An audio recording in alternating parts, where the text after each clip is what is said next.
we have another example on the screen that I would like to see if we can do the bond graph model. So let's just follow the steps outlined in a previous example on how to do this. So the first thing is we gotta recognize the elements. So remember what we put in here, recognize the elements, or perhaps the best way that I can do to save us a little time is we'll copy those from our previous example, these steps in here.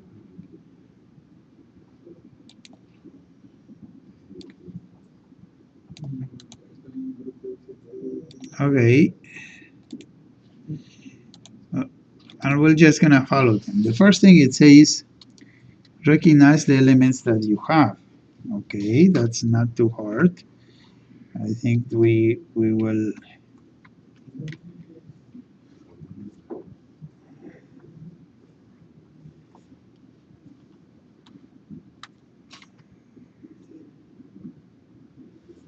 Okay, so here we have,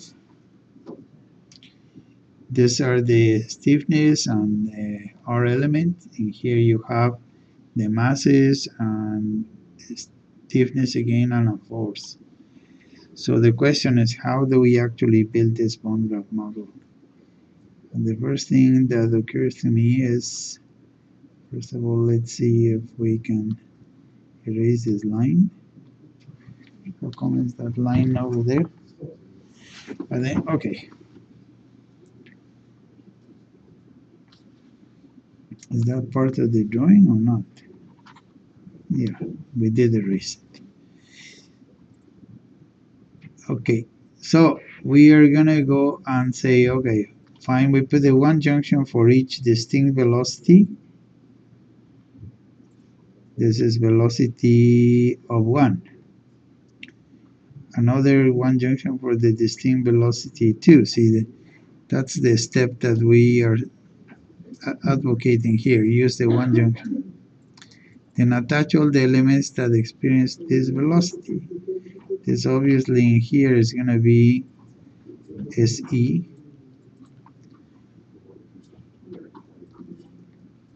Sorry, we're missing also 1 for the velocity of the wall.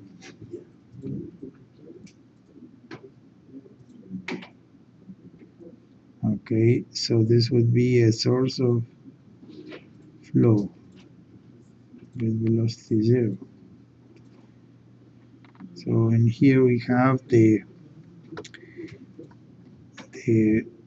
attach the elements that experience those. That's step number 2. So this is the I element with M sub 2.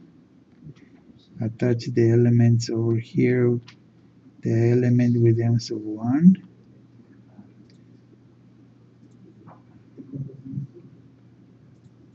Okay, so now it says use a zero junction to for each velocity difference. So you see you have in here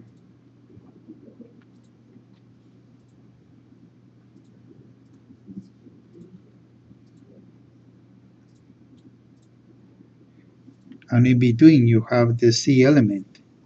This you have the mass, velocity, and in between you have this R and C. So if this is the case in here, you should be able to do the zero junction, which would be V sub 2 minus V sub 1. Okay.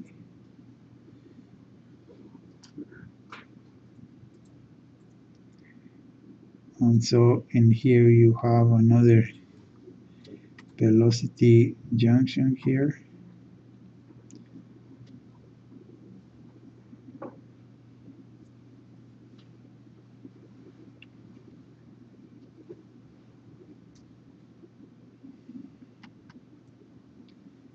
This is a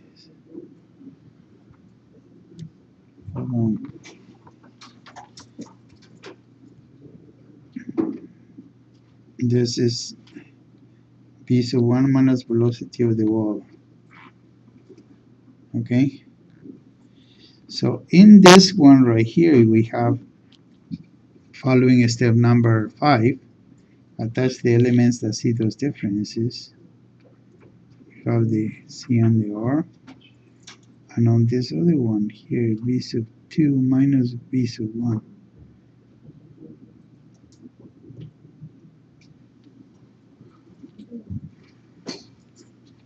Okay, so this is the C element in here that we need to attach right there. And that's it. We could complete the causal marks, and we should do that right now. Put the I in integral form, and also the source of flow first, and then the I in integral form. It will propagate. The other ones will have to be like this. So, like that. And then obviously it needs one.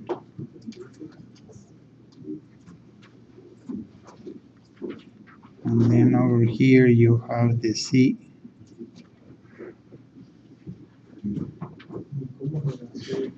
Integral derivative form. So this is going to be like this in integral form, excuse me. Then you're going to have it for the 0. And this is what you enter into the CAMG software. Let's just do this real quick so that we see how we enter this bond graph model. Let's just clear whatever we had in here, and then you will go and say 1, and then you have the SF over here like this, and then you have the 0 like this, and then you have this other junction 1,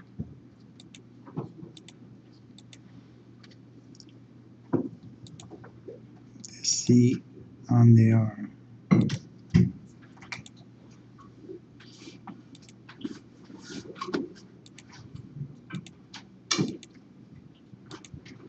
Yeah, see that? And then we will finish this,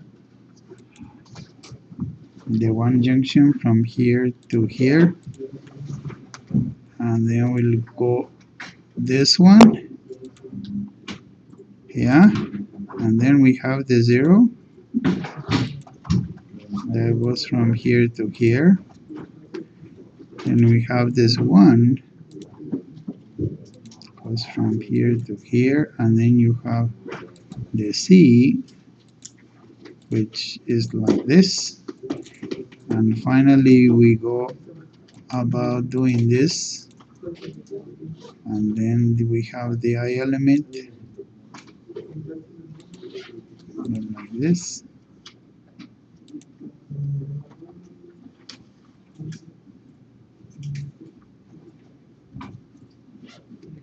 and then we have just one more.